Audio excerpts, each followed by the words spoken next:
If you bought a Japanese sports car in the mid-1990s, you were participating in a massive nationwide illusion. You'd walk into a dealership, put your money down for a Nissan Skyline GT-R, a Toyota Supra, or a Mazda RX-7, and you'd look at the spec sheet.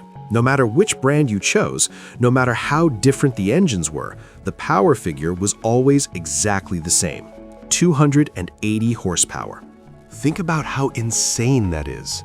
These were the most competitive engineering teams on the planet, spending billions of dollars to outdo each other. Yet, on paper, they were all tied for first place. This wasn't a coincidence of physics. This was the result of a secret meeting, a hidden pact, and a gentleman's agreement that would define JDM culture forever. But here is the reality. The 280 HP figure was a lie. It was a carefully crafted deception meant to keep the government happy while the engineers secretly built monsters under the hood. Today, we're peeling back the layers of Japan's golden era. We're going inside the secret meetings, exploring the technical cheats used by engineers to bypass the law, and revealing why this massive lie actually created the greatest tuning engines in history. If you love cars, history, and a good conspiracy, you're in the right place. Let's head back to the neon-lit streets of 1980s Tokyo. To understand why the limit happened, you first have to understand the world that created these cars. Japan in the late 1980s was living through the bubble economy. It was a period of unprecedented wealth. Money was flowing like water, and Japanese tech was seemingly untouchable. This wealth translated directly into absolute performance. For the first time, Japanese manufacturers didn't just want to build reliable commuters, they wanted to build the best cars in the world. Toyota was perfecting the 2JZ, Nissan was developing the RB26 DETT, and Honda was working with Ayrton Senna to create the NSX. But there was a dark side to this explosion of speed. The streets were getting dangerous. Street racing groups were becoming a national headline. The Midnight Club was famously hitting speeds of over 300 kilometers per hour on public highways. The Japanese government and the Ministry of Transport were terrified. They saw a future where every teenager had access to a 400 horsepower weapon, and they decided they had to step in before the body count grew too high. In 1989, the Japan Automobile Manufacturers Association, or JAMA, held an emergency meeting. The message from the government was clear: control the power race yourselves, or we will pass laws that will kill the sports car industry entirely. The manufacturers, Toyota, Nissan, Honda, Mazda, Mitsubishi, and Subaru, had a choice: war with the government or a gentleman's agreement. They chose the agreement. But why the number 280? It seems like a random figure, doesn't it? Well, the reason is surprisingly simple. At the time of the meeting, the most powerful engine in production was in the Nissan Fairlady Z, the 300ZX.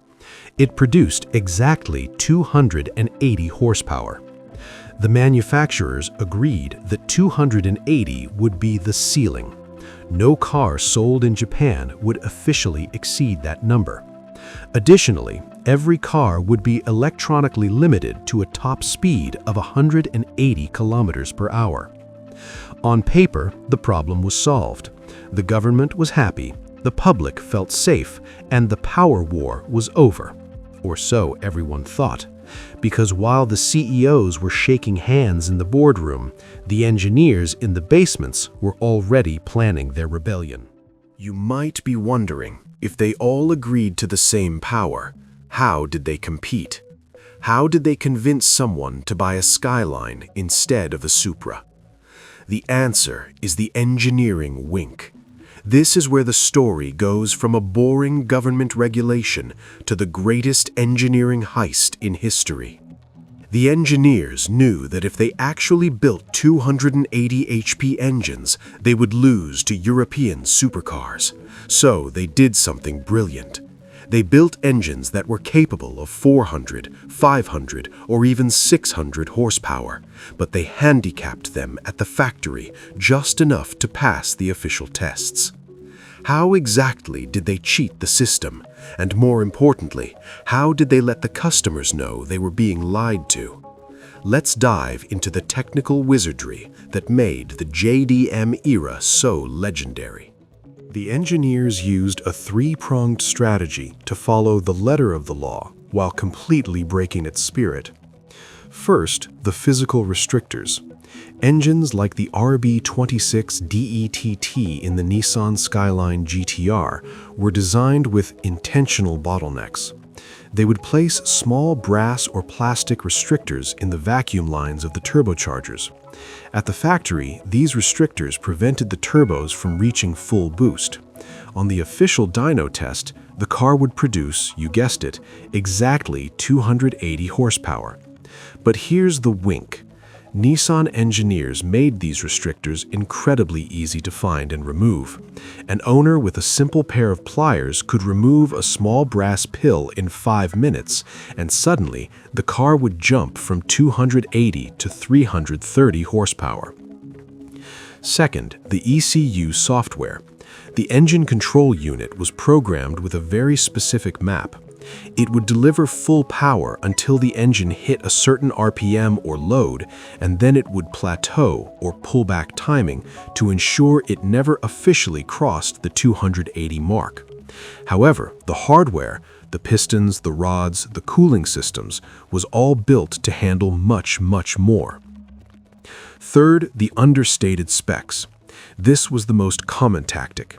A manufacturer would send a car to be tested, and the official result would be recorded as 280 HP.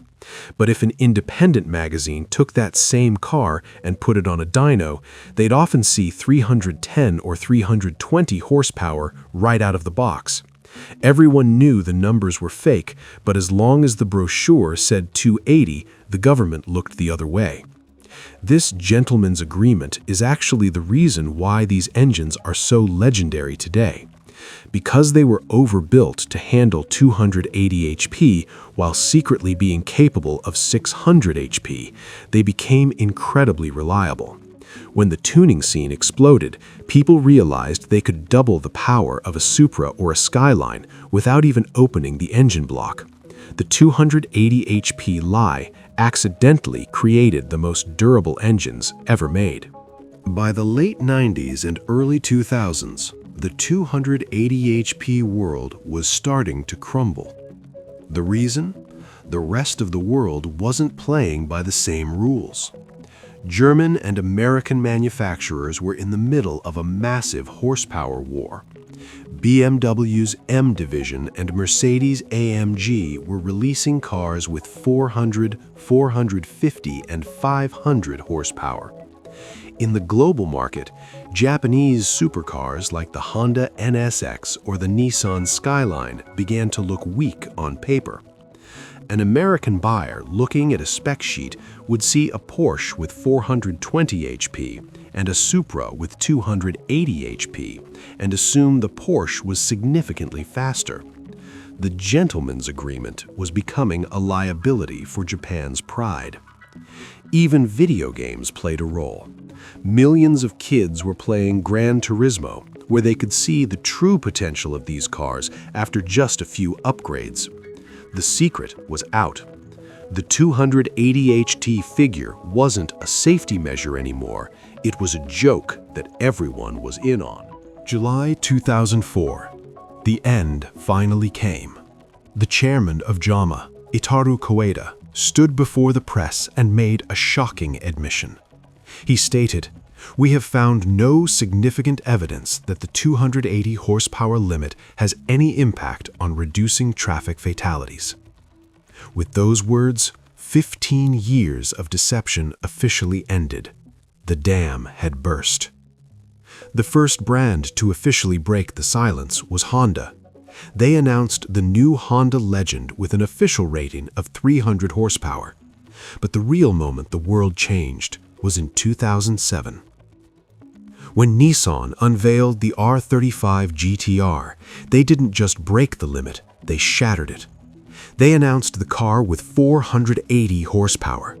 When the GT-R hit the Nürburgring and started beating Porsches and Ferraris that cost 3 times as much, the world realized that Japan had been holding back for over a decade. The Godzilla was finally unleashed, and it wasn't wearing a muzzle anymore. Looking back, the Gentleman's Agreement was one of the strangest eras in automotive history. It was a time when engineering excellence was hidden behind a veil of government compliance. But did it work? It didn't stop street racing. It didn't stop people from dying in high-speed crashes. But it did give us something unexpected. It gave us a culture of hidden potential. It forced engineers to be creative, and it gave us the world of tuning as we know it. If the Supra had come with 500 HP from the factory, maybe we wouldn't have the obsession with building them to 1000 HP today. The limit gave us a goal to overcome. What do you think? Was the 280 HP limit a clever way to keep the industry alive, or was it a pointless regulation that held back Japanese engineering? Which 280 HP legend is your favorite?